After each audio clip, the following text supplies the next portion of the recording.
How is it going, everyone? I hope you're all enjoying your day today, and welcome back to yet another video on the channel.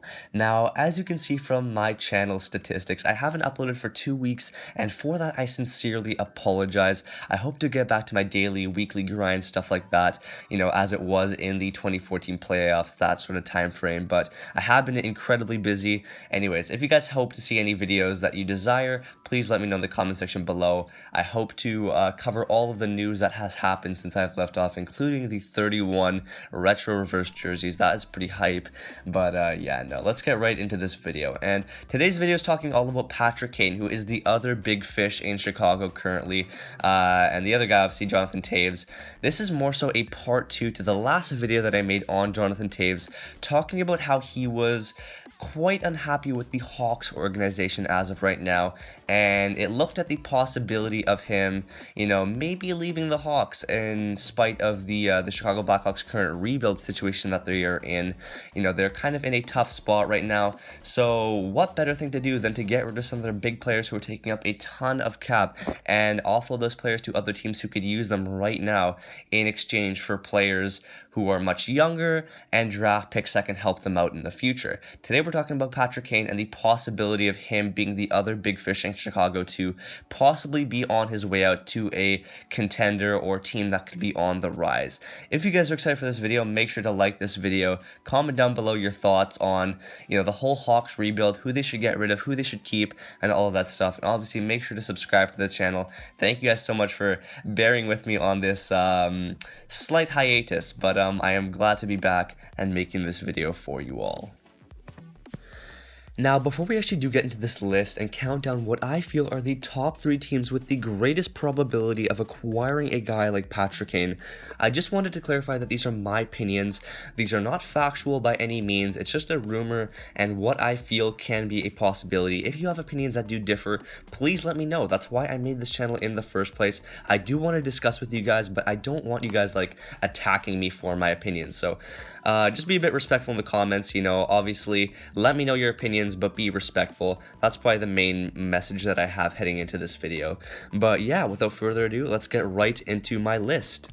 Now, starting this list off with the number 3 pick, I have the Florida Panthers, and honestly for me, this is an easy one, as I feel like Kane as a player may be interested in reuniting with head coach Joel Quenneville in Florida. Quenneville was behind the bench for all 3 of Chicago's Stanley Cup wins in 2010, 2013, and 2015, and the Panthers could certainly use some scoring punch with Mike Hoffman likely to land elsewhere in free agency, and Kane's playoff experience, not to mention, would definitely be very helpful.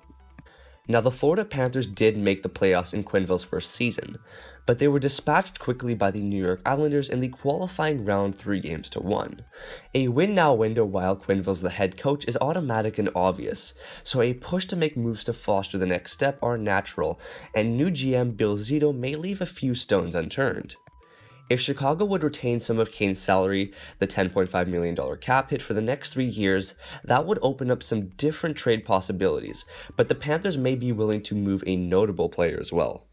Now, in terms of the trade that I'm going to propose for this specific scenario, in return for Patrick Kane, I feel the Blackhawks should receive Aaron Ekblad and the 2021 first-round pick belonging to the Florida Panthers. Let me know what you think about that trade. I think that one is pretty fair, but, let the comments speak for themselves.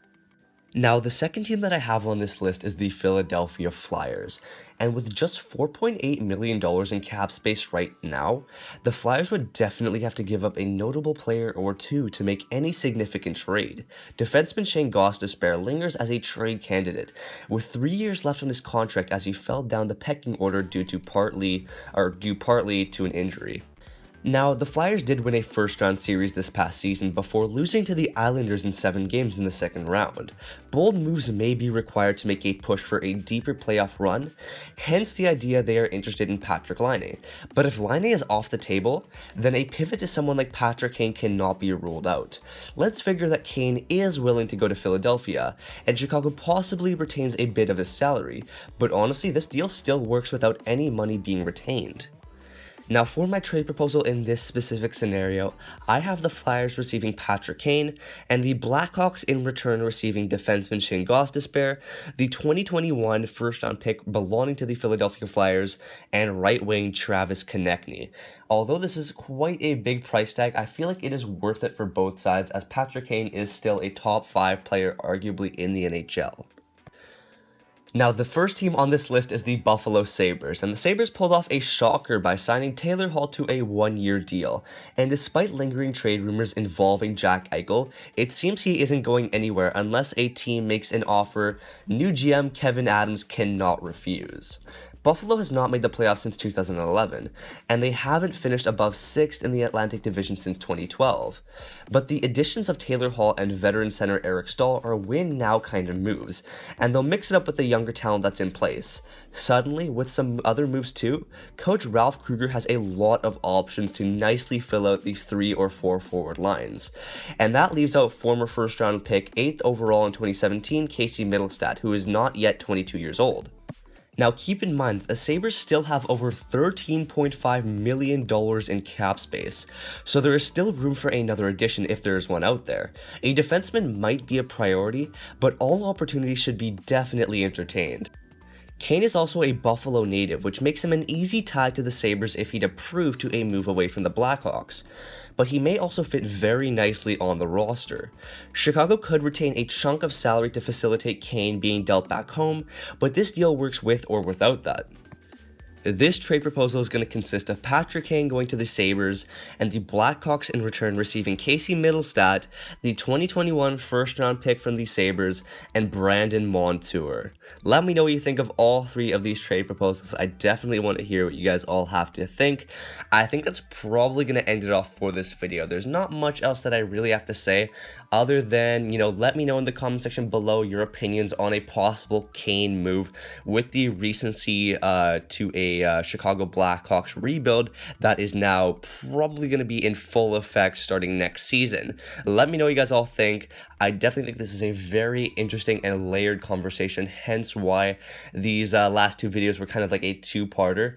Thank you guys so much for bearing with me for the slight absence in videos. I will be back to the grind very soon, and I'm very happy to be back. I'm really getting back into making videos, and I'm excited to be back making more hockey content for you guys all. So make sure to subscribe because you do not want to miss what I have in store in the future. It's going to be very exciting, definitely a lot of collabs and just stuff like that. So let me know what you guys want to see, and yeah, make sure to like the video again, and I'll be sure to catch you guys all in the next one. Peace.